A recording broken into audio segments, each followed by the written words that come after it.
Still.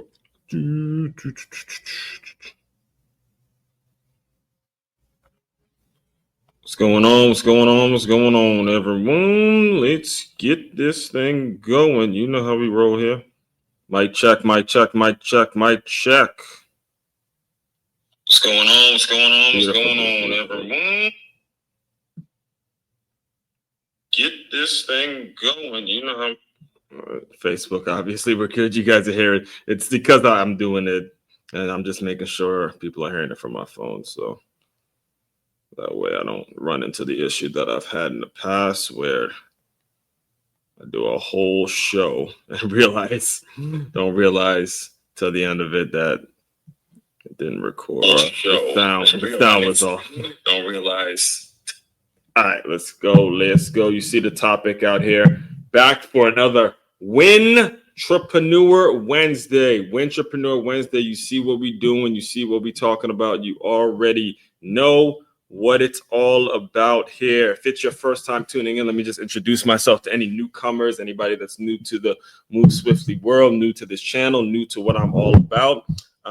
My name, Aswan Crookshank. I am your one and only Move Swiftly speaker, former Division I college football player, and current 5-time, soon to be 6-time published author and educator. I create a whole business, a whole brand, a whole philosophy, a whole mindset that's all about taking the innovative teamwork lessons that you learn on the football field and aligning them with businesses and business owners so they have a staff, they have a group of employees that moves just like, very much like a championship high school or youth football team. That's what we do around here in the Move Swift plus LY world. If you don't know what that acronym means, you will get today, you'll get a full breakdown of it.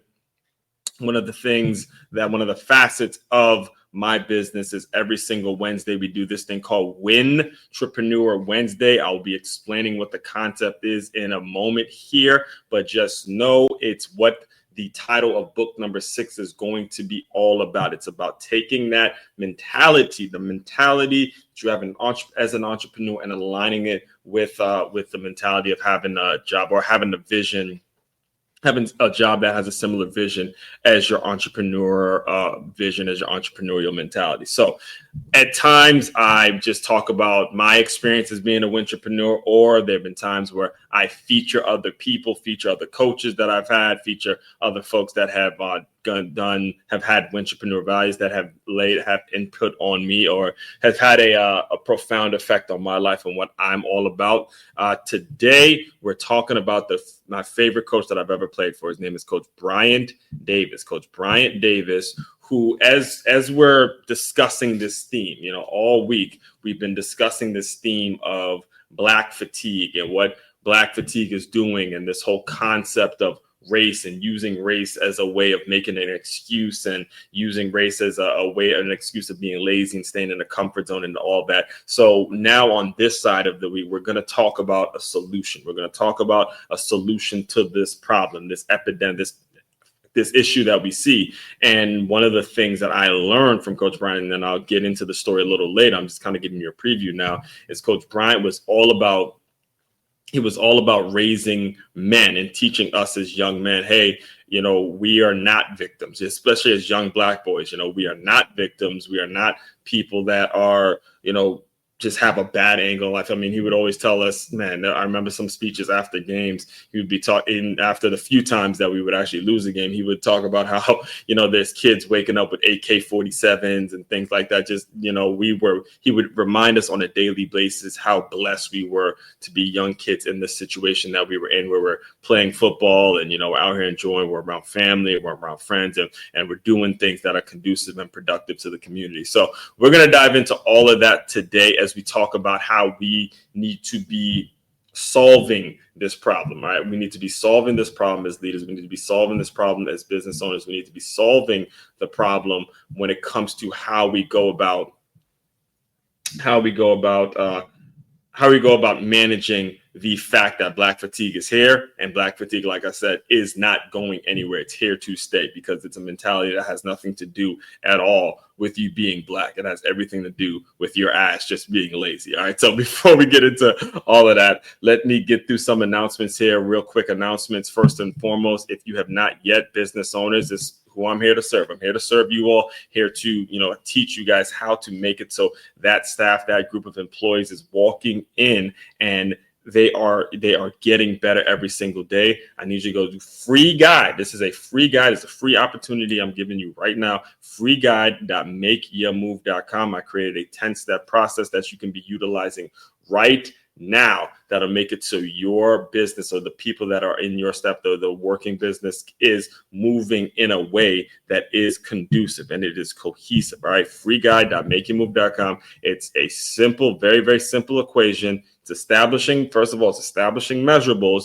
plus a professional distance, and that creates the productive environment. Those are the two things that you need if you want to have a structure in your team. And obviously that's just the snippet of it. We'll dive deeper into all of that as we get to moving forward. And if you are ready to have me come in and speak and do what and start to implement my system in your staff, just go to makeyourmove.com. You can make the purchase right there. You can shop there. You can, have me come speak. You can do the research that you should be doing on me. All of that is available on the internet. All of the things that you would want to know about a person that you're thinking about bringing in to teach your staff how to be more motivated and how to teach your staff how to run it like a championship team. All of that is on makeyourmove.com. That is makeyourmove.com.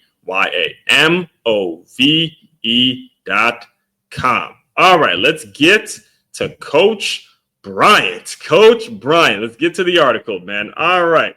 So the article, Win-Trapreneur, know and make sure, and by the way, before I get into the article, be sure you are liking and you're commenting and you're sharing this video out for anybody that you feel like needs to hear this, because we do evergreen time. Yeah, there's a theme every week that's kind of based on what's relevant in the world, but everything I talk about is pretty much evergreen. Whenever you hear it, you can hear this now. I'm recording this in 2025. You're going to pick it up in 3025. It's going to be the same principles, the same understanding, the same things that are going on every single day. These are evergreen topics that we're discussing here on the Move Swiftly, whether you're listening to this on the Move Swiftly podcast or if you're watching me on YouTube, LinkedIn, or Facebook. All right. So Win-Trapreneur Wednesday, going right to the article, going directly to the article now, for my podcast listeners. All right. Win-Trapreneur, no N-words out here. A lesson from Coach Bryant Davis. All right, let me just break down the working title of this. No N-words. And you know exactly what I mean when I say no N-words. No N-words out here. A lesson from Coach Bryant Davis. The issue with Black fatigue, the issue and the problem that has crept into our system, that has crept into our subconscious mind, is number one, the usage of that word, the double standard of that N word that gets used so much by people who are Black, people who are not Black, people who are trying to be of a certain Blackness. They've used the N word has become some sort of barometer in terms of stop! I'm reading this text. The N-word has sort of come this barometer on if you're Black enough or how Black you are, how much Blackness you have. The N-word, and it's because the word has been used in a derogatory sense. Then you have popular, very famous rappers, people who have made millions and millions and millions of dollars by using that word in songs, and they've sold that word to the masses. They sold the word to the corporate money, and they've gotten their corporate money because they use that word in a way of endearment. Yeah, that's my N word. My N word is this. To the point where I'm of the generation. I was born in 1989. I'm of the generation where the word was very confusing. The word was very my girl keeps sending me these messages. I'm trying to focus. The word was very confusing. The word was very confusing in terms of the time frame in which I grew up. Right. The word was very confusing because on one end, yes, you hear the word and you're thinking about You're thinking about your favorite rapper and a song you like. Where my is, in fact, speaking of Coach Bryant, in these days, we used to every game we used to. I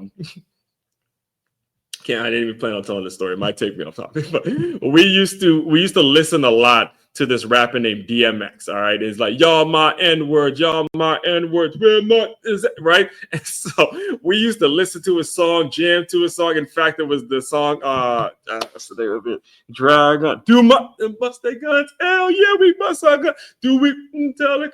Rod is gonna show your N-words who ride the best, right? Yeah.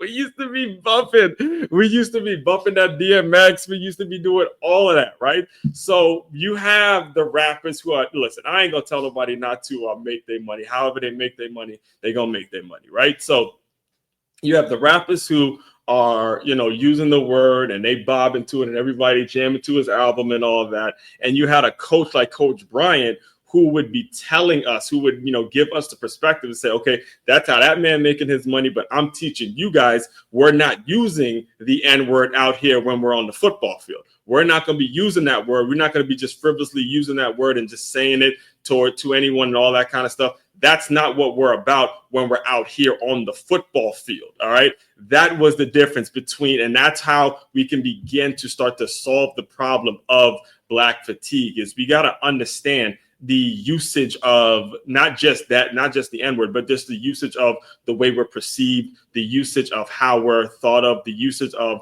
what stereotypes we perpetuate and fall into, and what we're all about in terms of how we carry ourselves, in terms of the lessons that we give, in terms of all the things and the way we affect our younger generation. That's what it's all about. And I was blessed. I found out, and I'm going to read the article. I'm going to get to the article in just a moment here, but based on the things that I now go through as a teacher, as an educator, and being around the majority of the students that I teach are young African-American boys and girls, hearing them talk and hearing them kind of explain things and the way they see the world. And a lot of these kids were, growing up in the summer of social justice, that 2020 summer where everything was Black Lives Matter this, Black Lives Matter that. They were very, very confused in terms of what real Black leadership looked like, because I'll just tell you, Black Lives Matter is the horrible, horrible, horrible example of what Black leadership should be. All right. Black leadership has nothing to do with going and burning down Black-owned businesses and having riots and being assholes. That's not Black leadership. That was just anger and, frustration with something that they saw on the internet, really, pretty much, that some people saw on the internet. That's what it was. And the fact that it was COVID. But Black Lives Matter had nothing to do with real Black leadership. And you're talking about now, I'm teaching a generation of kids that were growing up during those times. This was 2020, the summer of social justice. Everybody wanted to be a Black leader. Every single person, every league and every corporate person wanted to, paint end racism on the court. I mean, I remember actually Ice Cube said this is back when I listened to the Pivot podcast, and this was before Ryan Clark's statements. And like I said on RG, I actually commented on RG3's the post the video that he did about Ryan Clark and how he was like, he crossed the line. I commented on that. I said, I'm done listening to the Pivot. But back when I did listen to the Pivot, they had Ice Cube on there. And he was talking about the kind of the scuffle that he had between, he has the big three and the Adam Silver, the NBA and the big three. Apparently him and Ice Cube and Adam Silver or whoever the people running the NBA, apparently they had a little bit of drama back in the day when he was trying to collaborate on some stuff with the big three in the NBA. And Ice Cube said that, he said this on the Pivot. He goes, you can write Black Lives Matter on the court, but Black Lives Matter gotta be about what's in your heart. All right. You can put it on the court all day, but does it really matter in your heart? Does Black Lives matter in your heart? Right. See, that's the difference. And that's what these young kids growing up now, they don't understand that, because they're just seeing some bullshit, some adult acting like an idiot on the internet and burning down these black-owned businesses. And the person who took the money from Black Lives Matter, they went and bought mansions. You don't hear them when it's Black on Black. You don't hear them when we're trying to uplift our own community within our own people. You don't hear them do stuff like what Coach Bryant is doing. Like with the part that one of the videos that I actually watched this morning, because I knew I was going to be talking about this, was the fact that right now we are still honoring George Floyd as if he was a man that was an upstanding citizen. I remember having this conversation actually when this happened, and this was a client, this is back when I was training at 9 Round. It was a client who was a strong Trump supporter. All right. And she made the point, it was myself and the owner of the 9 Round. We were both black men who showed up to work every day, did our jobs. We're not out there, hustling, pushing fentanyl and, drug dealing, gangbanging, none of that stuff. Me and the owner of this 9 Round, there's nothing, we weren't doing that. So the girl who was a client, she came in and she goes, look, are you ready to have a fired up conversation about this George Floyd thing? And then she broke it down like this. And I have to give her credit for this. I don't particularly like this. Me and her kind of had a falling out, but I will give her credit for saying this and pointing this out. She goes, the black men that need to be honored are men like yourself, men like, and she mentioned the owner's name was Ira, men like you guys who are out here every day putting in the work, not selling, not into drugs, not into gangbanging, not into thugging or anything like that. But right now, Black Lives Matter is almost like George Floyd is the representation of black people. When you dig into his history and what he's all about, he didn't do things that represent black men in the right way, yet we're still honoring him. And this is why this has to I have to talk about these things, because Coach Bryant is the type of black man that all of us need to strive to be. That's the example, not the example of someone that, you probably didn't hear about until, you saw the video of a cop kneeling on his neck. Now he's the representation of what every black man is all about and what he's all about. Now, listen, I value human life. I'm not going to sit up here and say he deserved to pass away. In fact, I wrote about this around that time is when I wrote this book. All right. Around that time is when I wrote this book. And I had mentioned, one of the reasons that I had to write this book, that I had to tell my story, I had to tell the experiences that I've had as a black man being racist, because of what was happening in the world at that time. But the more you dig into his history and the more you dig into a lot of the bullshit that Black Lives Matter created, you're going to see why it's important that we construct a plan, why we can't just go out there and cry racism and not actually look at ourselves and say, what the fuck are we doing? What are we doing? What are we doing to make it so we are actually uplifting ourselves and recycling the black dollar, recycling what we're about and making it so we can support each other and help each other through a lot of difficult times, because all of us are going to need each other, and we don't have time to be, fighting each other over bullshit. All right, so let me get into it, because I'm gonna go into preacher ass one mode real quick. regular consumers, no, I can get in. Pastor Oswald gonna come out on you every once in a while. You can come out on you every any time of day. All right, so here we go. Win-Trapreneur. No N words out here. A lesson from Coach Bryant Davis. All right. There's my guy, man. That was me right there, rocking that 5. This is before I switched my number to 44. I used to wear that 51, boy. That 5-1 out there representing that Coco brand, yeah. And that's Coach Bryant right there, Coach Bobby. Actually, right there is my guy TJ. If you guys heard of the comedian, you probably heard of the comedian Lou Young, the one he's always talking about TJ, and the one that does all the videography for him and all that. I remember he had mentioned, speaking of the pivot, I remember Lou Young had mentioned TJ on the podcast that he did with the pivot. It wasn't until he said that where I realized, oh shit, yeah, I remember TJ. We were teammates. That's him. He was the one wearing 44 before I grabbed 44. So that's it. Shout out to TJ, man. Shout out to TJ and Lou Young. I've been keeping up, been doing big things. But let's get into the article. All right, so. No N-words out here. Coach Win-Trapreneur Wednesday, no N-words out here. Lesson from Coach Bryant Davis. Reading directly from the article, podcast listeners. All right. By Aswan Cruikshank, founder of the Move Swift plus LY, host of the Move Swiftly podcast. Yes. Another Win-Trapreneur Wednesday. And this one cuts deep. The question is simple. How do I, Aswan Cruikshank, tie the concept of being a Win-Trapreneur with the rising conversation around Black fatigue? Let me show you. Not just with a theory, but with a story, a real one, about the best coach I've ever played for, Coach Bryant Davis. First, what's a Win-Trapreneur?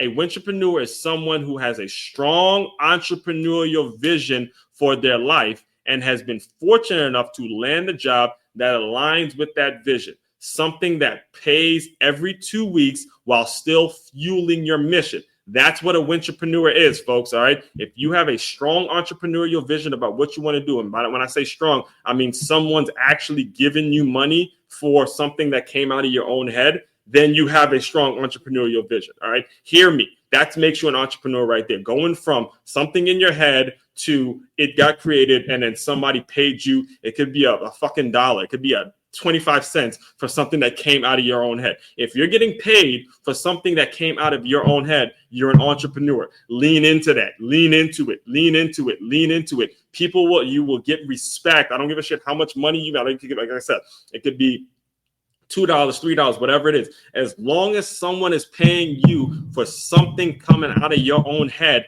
I swear to God, you're going to figure it out at some point, because there's no better feeling. There is no better feeling. Yes, sex is maybe a close second, but I'm putting this one above sex. All right. I'm putting it above sex, because if you're getting paid off your own thoughts, now you can, figure out ways to make money that is out of this world, to where you can have all the sex you want. But it's important that you recognize, look, if I'm getting paid but for something that came out of my own head, regardless of the amount, then you're winning. Do not ignore it. The more you ignore it, the more you go off into what somebody else wants you to do, and you start forgetting about the things that you're about. All right. Back to the article. All right. So a Win-Trapreneur is someone who has a strong entrepreneurial vision for their life and has been fortunate enough to land a job that aligns with that vision, something that pays every 2 weeks while still fueling your mission. It's not a side hustle. It's not a dream deferred. It's a lifestyle that marries purpose with paychecks. Hear me now. Say it for the people in the back. It's a lifestyle. It's a lifestyle. It's a lifestyle that marries your purpose with your paycheck.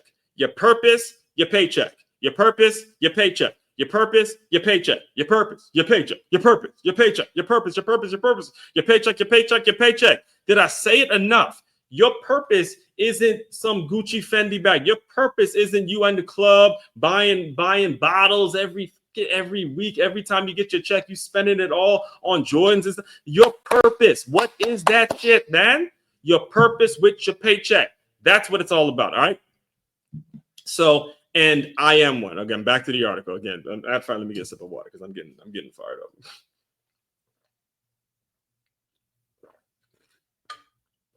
Okay, I got a sip of water. I'm calm. Just bear with me. I just finished my cup of coffee. And this topic always gets me fired up. So it's not a side hustle. It's not a dream deferred. It's a lifestyle that marries purpose with paychecks. And I am one. When I say I am one, I'm talking about I am a Win-Trapreneur. I'm the ultimate Win-Trapreneur. All right. So back to the article directly. Here's what got me on this topic. So currently I teach at a K-5 school. Ironically, I was around the same age, 5th or 6th grade, when I first met Coach Bryant. Now that I'm thinking about it, I was 6th grade. Yep, it was exactly, because 5th grade, the coach that I had before him, he had passed away during my 5th grade year in elementary school, and then Coach Bryant came. So I was actually in 6th grade. It was that fall of 6th grade when I just started middle school. So I'm literally at the age of some of the kids that I'm around, the 5th graders that I teach now, right? So when I first met Coach Bryant, just a few weeks ago, all right, so let me reread that, because that might have confused some of you guys. So I'm reading directly from the article now for anyone listening to this on the Move Swiftly podcast. So currently I teach at a K-5 school. Ironically, I was around the same age, 5th or 6th grade, when I first met Coach Bryant. And just a few weeks ago, a moment with one of my students made me reflect on what Coach Bryant really did for us and why his leadership matters more than ever today. All right. The moment that brought it all back. During after-school activities, one of the 5th grade boys who I've known for 3 years, who plays football, who reminds me a lot of myself, blurted out, "Black Lives Matter." I calmly replied to him. I said, "All lives matter." He shot back at me and said, "Oh, you're one of those." And right then, I had to end the conversation. Not because I was upset, but because he's not old enough. because he's not old enough yet for me to pull out the proverbial baseball bat and school his little ass. So instead, I stored it in my memory, and now I'm honoring it with this piece, because what that boy lacked in that moment is exactly what Coach Bryant gave us. Let me break that down for a little bit, because I want to make sure I'm looking at you directly and talking to you directly when I break this whole thing down. So it's after school. And again, this particular boy, I've known him for 3 years now. I've been to multiple of his multiple games in which he played football. I'm not going to he might not even, I don't think he's going to be playing for his mom. So his mom works at the school, and, I've gotten to know the mom, and we've actually, now that I'm thinking about, man, me and his mom have actually worked table setups for the school. We've had conversation outside of the school. I mean, we've known each other the same amount of time. And, at the end of the day, sometimes I feel like, hey, I'm just as in it with her as she is, because she's as open, as transparent between her other daughter that comes to the school. I was with her daughter, when they were in second grade, and we built a solid enough of a friendship at this point to where I see them as kids that I love just as much. I don't, obviously not as much as the mother, but I have a lot of love for those two, especially considering that they were the start of this thing. The school I teach at is a startup school, and they were at the start of this thing. And to see now he's going to be graduating in a couple of weeks, I can't believe I'm actually kind of befuddled now to see these young kids just grow up. And that's what happens, right? And, when you look at these young kids' eyes, you do have a great deal of love for them. My girl tells me all the time, it's like, I didn't realize how attached to them I get in my own life, and in terms of how much time I spent with them and stuff like that. But anyway, he had mentioned, because he's getting older, and he's becoming a man. He's about to be in middle school, so he's getting his own opinion. He's developing his own opinion and all this stuff, and he's hearing these things. And this is why I mentioned 2020 being that summer of social justice, and a lot of the kids just being confused on what Black leadership is all about. He blurts out, "Black Lives Matter, Black Lives Matter." And we know my feelings about that organization, that scam of an organization. I hear that, and I naturally tell him, no, all lives matter. And then he looks at me like one of these ignorant adults that look at me and tell me, oh, you're one of those people, you're one of those Black guys that say, oh, all lives matter. I'm like, what? Like, mentally, again, I can't say this because he's a kid, but mentally, I'm like, what the fuck do you mean I'm one of those little, but instead I filter myself, I zip it, I just say, okay, you're not old enough for me to really take the baseball bat out and knock your ass out. You don't have to have that conversation, right? So I store it in my head. I put it down, I write it down on paper, I have my notepad, and now I'm going to be talking about and breaking it down. So this is what the boy did not have. And this is coming from, not only myself, but also his mother has expressed, look, some of his coaches are not on the level of what Coach Bryant did for us, because you got to understand, and this is for young coaches out there, you are not coaching NFL players. You are not coaching boys who are the majority of these kids, especially if we're talking about youth football coaching, the majority of the kids who play youth football are not even going to be good enough to play at their high school. All right. So you can't run around like you're just coaching guys that are coaching kids that are going to ultimately become some great football player one day. You got to get out of your own damn ego and start looking at these boys as, hey, they're going to just become members of society. Talk to them about some of the problems that you're going to have in life in general. Talk to them about what's going to be the issue with the bills and how you're going to put equity and create assets, and don't spend your money on chains and jewelry and all that other bullshit. Like the men I had, like the coaches I had between Coach Bryant and this guy right here and the yellow Coach Bobby.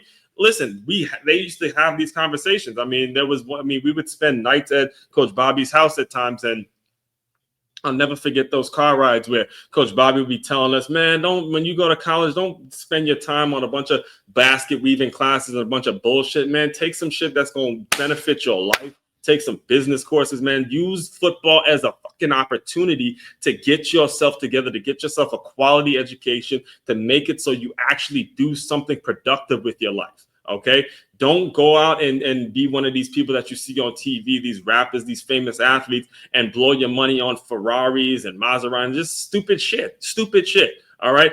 I had men like that teaching and preaching all of that stuff, implementing all of that stuff in me. All right. So when I see a young boy who was I was around his age, this is me around his age, telling me some bullshit about, oh, you're one of those.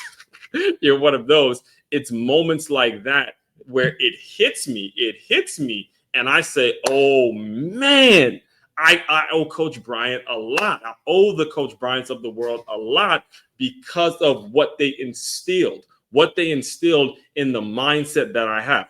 All of that stuff comes out. All right. So Coach Bryant, back to the article. For my podcast listeners, back to the article directly. All right. Coach Bryant and the day that changed my life. Calling him the best coach I ever had comes with context. All right. I might be a little biased. So yes, I'm 1000% fair. The year before I arrived, I was a team captain when one of our coaches collapsed.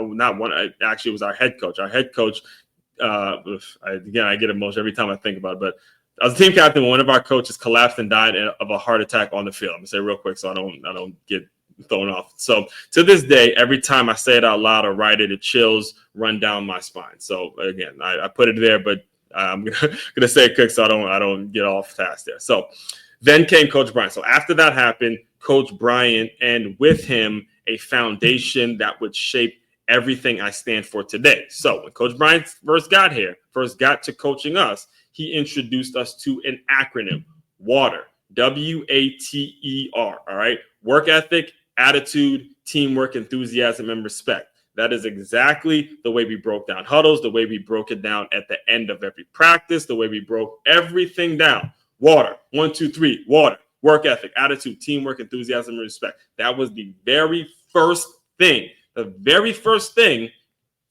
that he came in preaching to us. All right. Does that sound familiar? My entire brand is built on Swiftly, SWIFTLY, skilled, well-informed, front team, lift yourself. Yeah, he was my favorite for a reason. All right. He was my favorite for a reason. All right.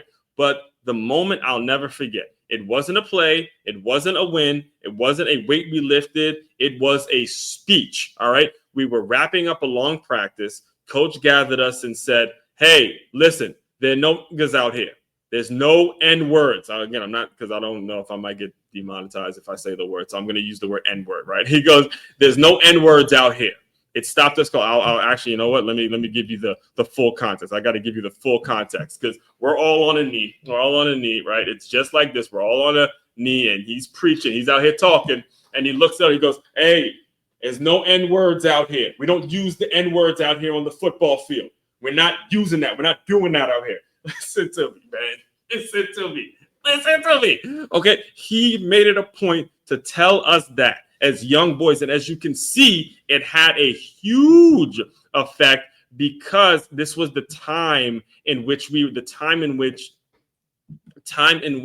are coming up, where we're young football players and we're jamming to all the DMX, the Jay-Z, everyone's using the N-word. You're cool when you use it, but when you hear another black man who is out there coaching us up and then saying that, now as kids, we take that lesson in and we realize, okay, maybe the rappers ain't just, maybe we might like the sound of their music, or we could, use it to get hype and preach it before the game or sing it before a game or get whatever. But our coach taught us, hey, you're not going to run around using that word because, we're here to play a game, and that there's some things that come with using that words that we as young black men don't really understand yet. There's complex issues, there's stereotypes, there's things that are being said about us that we don't even know what's going on. And we're sitting around using a word because our favorite rapper used it. Do you understand the importance of that lesson that we have that is given to us as young kids? Do you understand how important that is? That's important shit. That's important shit that you got to take, that you got to really show your appreciation for, and you won't know it until later on in life. So as adults,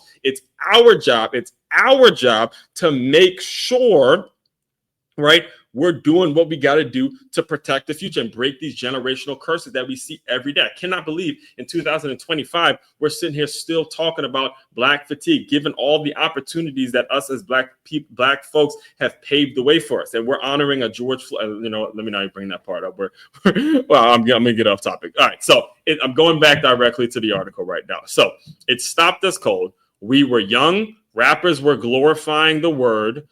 It was woven into our everyday speech, our music, our jokes. Most of us had no idea where it came from, what it truly meant, how deep the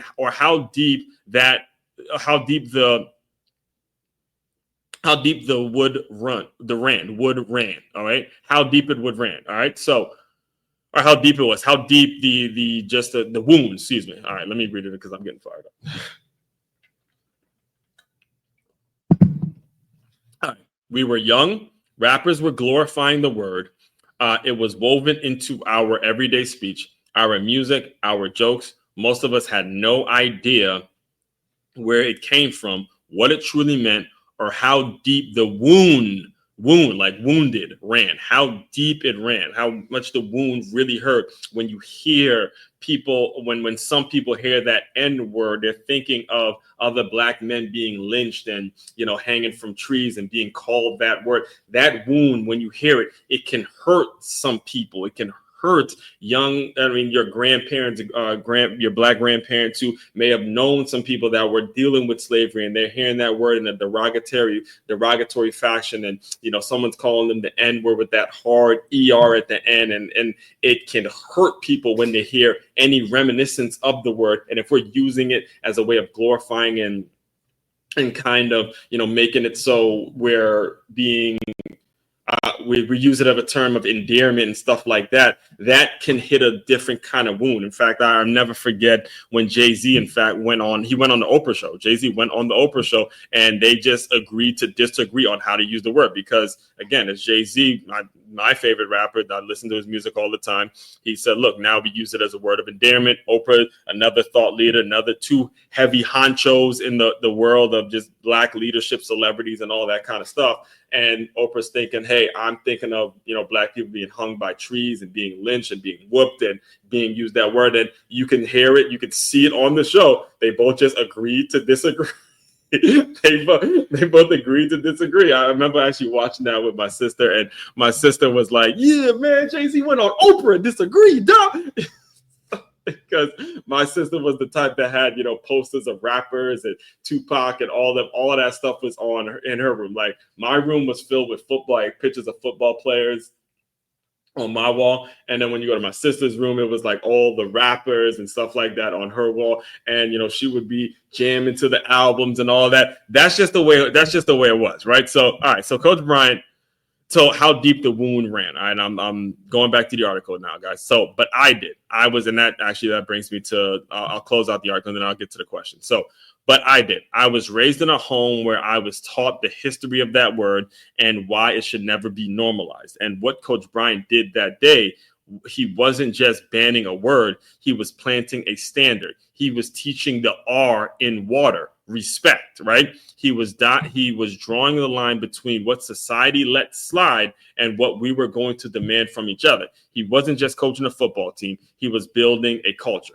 Why it still matters today. And I'll get to the questions why after I read this part. Okay.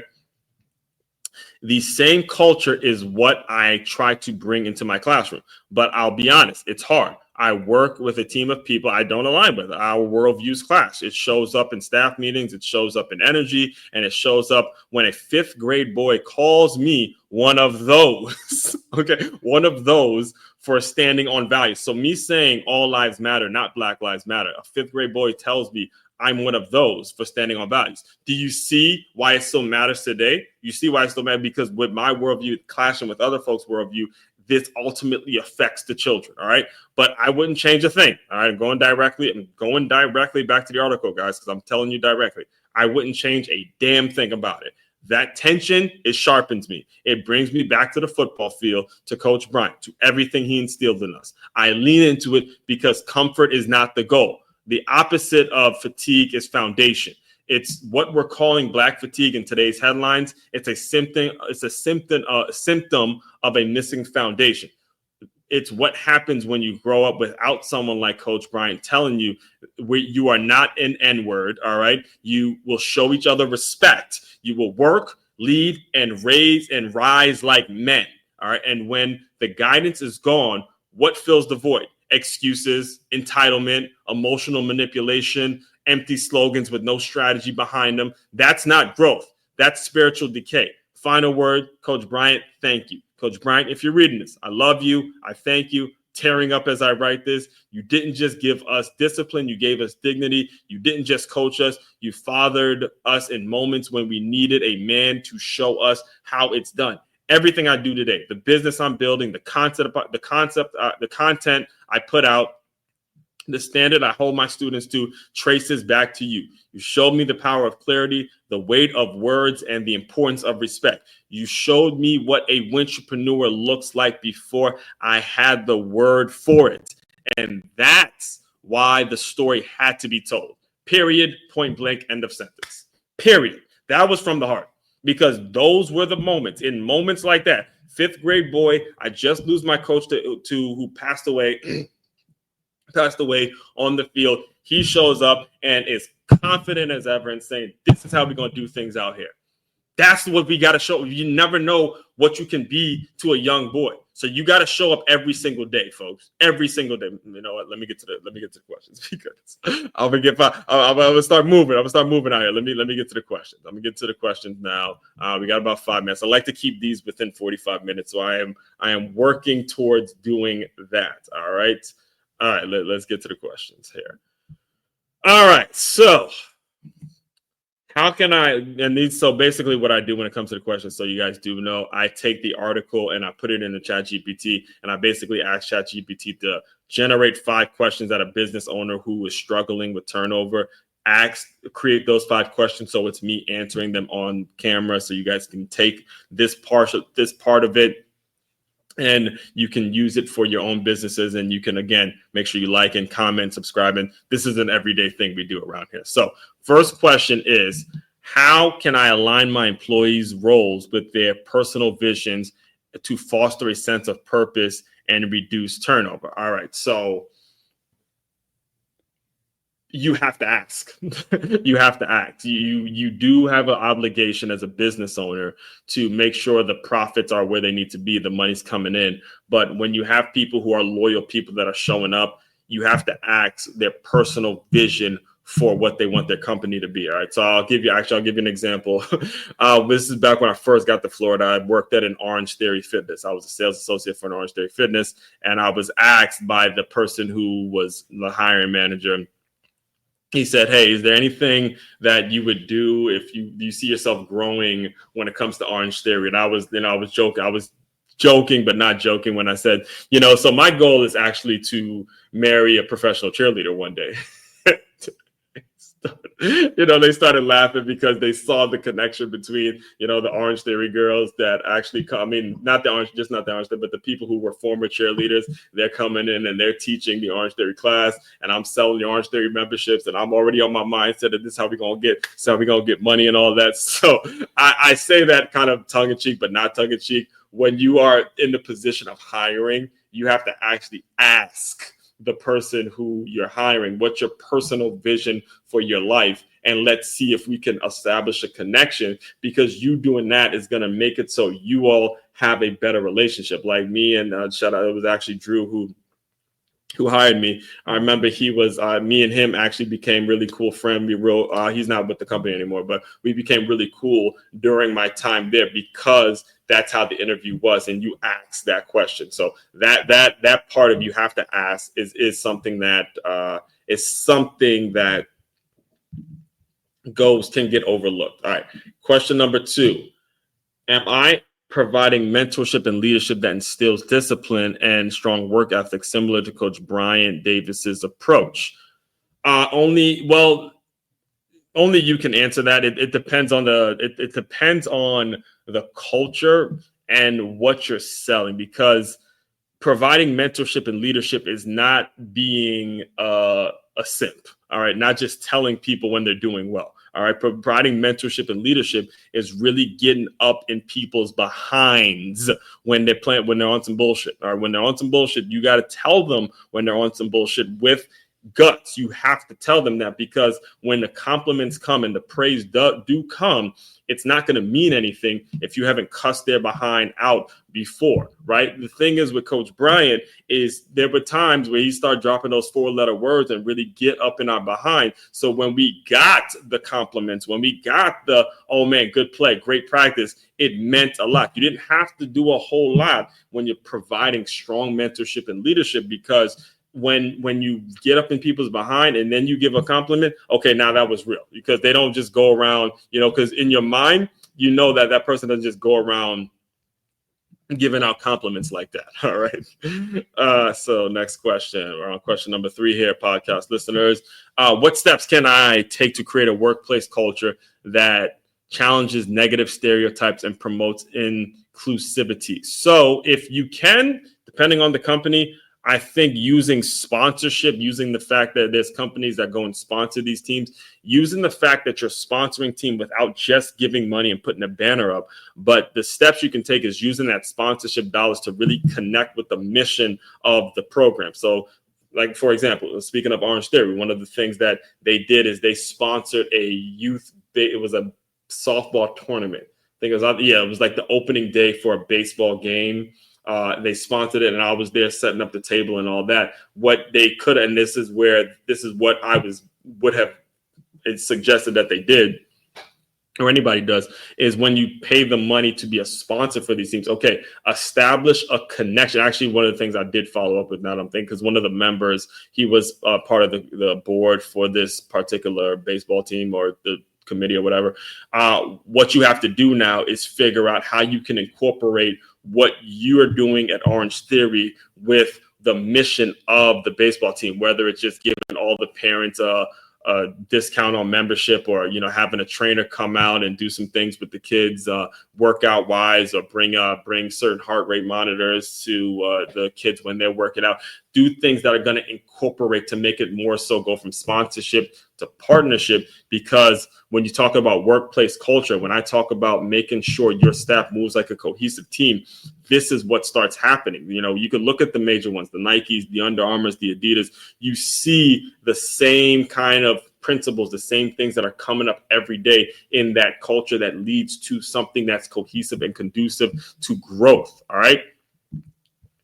Number 4, how can I support my employees in developing a Win-Trapreneur mindset that combines with stability and the entrepreneurial vision? That goes back to the number 1 thing. First of all, you have to know what a Win-Trapreneur means, which again, that's why you bring me in to come and implement the system. But also, you have got to ask. And if it doesn't come, if the question is not coming out directly in terms of what the employee wants out of the opportunity, if that question is not coming out directly, it's not going to get answered directly. So you need to make sure you're asking it so you can implement strategies and implement tactics that is going to make it so everyone feels like they're being heard in their organization. And finally, last question, in what ways can I recognize and nurture the unique talents and aspirations of my employees to build on more engaged and dedicated teams? Recognize it, but do not patronize it. All right. Recognize, but don't patronize. In fact, I might have to jot that one down. I'm taking credit. Recognize, but don't patronize. All right. Recognize it. Hey, great job doing X, Y, and Z. But don't simple, oh my God, that's such a great job. You're doing such a great. No, recognize the thing they did. That was great. And then move on. But don't go around just acting like everything they do is great and they're just perfect. That's called patronization. Okay. Recognizing, not patronizing it. There's 2 separate things. All right. Be sure you're doing that and not patronizing it, because that can go from recognizing something to becoming very offensive to somebody who actually knows their shit. Like for me, I get offended all the time when people, hey man, that was a good job. It's like, no shit. That's why I got hired, right? Shit, it was a good job. That's what I'm supposed to do. So I'm supposed to do. In fact, I'll close you out with this story, because one of my favorite coaches in the NFL is Mike Tomlin. And I remember he had meant I listened to like a ton of his press conferences and stuff like that. So there was something that he had mentioned about being on film and knowing how a certain player or team does when this one's in. And he just spit it out in a press conference. He spit out one of the stats, and one of the reporters like sarcastically goes, "Man, you're right on point with that. That's exactly how it does." And he looks at me and goes, "That's what the Rooney's paid me for." Everyone in the room starts laughing, and you just see Mike Tomlin's face like, right. So make sure you're recognizing, not patronizing, recognizing these things. All right. So all that being said, again, tomorrow we're going to recap the whole black fatigue thing. We're going to go talk from Monday to Tuesday, to yesterday, to today. Going to recap everything and then move on to the topic. Go back to Faith-Based Friday. Don't forget, make sure you like, comment, subscribe. Check out, it's makeyourmove.com is the main website to check out to dive deeper into all the work I'm doing. One-stop shop for your teamwork and your self-development needs. As Warren Crookshank, your one and only Move Swiftly speaker, checking out. You guys continue to move swiftly. We will talk more soon.